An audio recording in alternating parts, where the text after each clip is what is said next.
আয়াত 40 আল্লাহুল্লাযী খালাকাকুম সুম্মা রাযাকাকুম সুম্মা ইউমীতুকুম সুম্মা ইউহয়ীকুম হাল মিন শুরাকাইকুম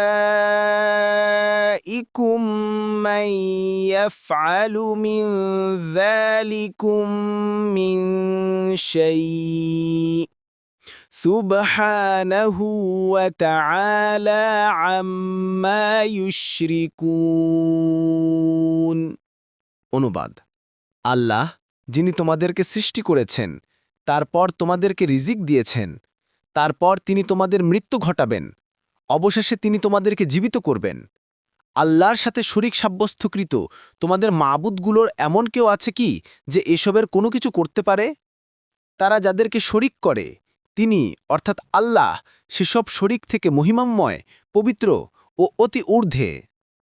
তাফসীর ১ নং ফুটনোটের বিবরণ।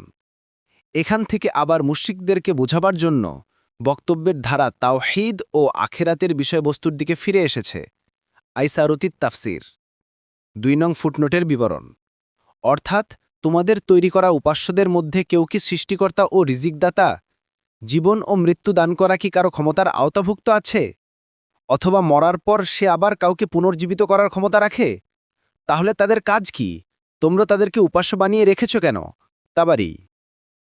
পরবর্তী তাফসিরে যেতে ভিডিওটি শেষ হওয়ার পূর্বেই এই বক্সে ক্লিক করুন।